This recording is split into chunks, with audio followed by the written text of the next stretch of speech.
Thank you. The High Plains are rich with history and running deep below a historic record we don't often think about. I'm talking about the aquifers supplying water and life for generations. The National Book Foundation recently long-listed an OU professor's book for the National Book Award for nonfiction, and that is a big deal. Running Out in Search of Water on the High Plains uses the author's family history to spotlight large environmental issues now facing the Midwest. And joining us is author and OU professor and anthropologist, Dr. Lucas Basir. Thank you for being here. Thank you so much for having me, Heather. This is a great honor, but I understand you're one of among 700 authors that you're competing against for this. That's right. It's a huge honor, and to be honest, I totally didn't expect it. But to be able to join such distinguished company, such great authors, is a big honor for myself and for my university. And it also means a lot to me, considering that it's a personal story. Right. You know, it's about the place I'm from. It's about my family history, and it's really a tribute to my grandmother, Fern, who was a talented woman who wanted to be a writer and never really had a chance. And you are living that legacy now. That's Tell right. us about your legacy, your 5-generation legacy of farmers, irrigation farmers, and ranchers. What did that lead to as far as a discovery goes that's somewhat frightening this day? That's right. So my family is from western Oklahoma and southwest Kansas. My great-grandfather pioneered deep well irrigation in southwest Kansas. And so this story really has deep roots for me. You know, like many farmers, they worked hard.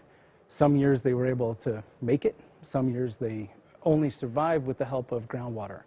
And now those same places have one of the highest rates of aquifer loss in the world. Wow. And so this journey that I set off with my father on was trying to understand why we're losing the water, why people are pumping it out, what can be done about it. You know, we visually see it easily, say in California or in the Las Vegas area. You can see it, you know, the lake water going down. This is underground. So how would you describe the aquifers now versus 100 years ago? Yeah, that's a great question, and it's one of the most perplexing dilemmas about aquifer depletion is that it's hard for us to really grasp it. But in the case of southwest Kansas and the High Plains, aquifer loss is really tied to the ways that aquifers work. And aquifers don't work in the way that we imagine. So when I was a kid, probably like a lot of other people, I imagined aquifers to be an underground ocean or a lake. And it turns out that that's not the case. And the Oglala Aquifer, which runs through part of Oklahoma and the Oklahoma Panhandle, is more like a mass of layers that acts like a sponge.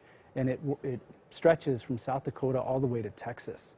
So that means that depletion of the aquifer works in really different ways in every spot. So there's not just one story of aquifer depletion, there's 1,000 stories of aquifer depletion. Right, and fixing it is a whole other issue. Right, it means that every solution has to be on one level super local, and on the other level it has to take into account the complexities of aquifer relationships to emotional ties and to the ways we remember the past. So as an educator then, what do you hope that everyone takes away from your book?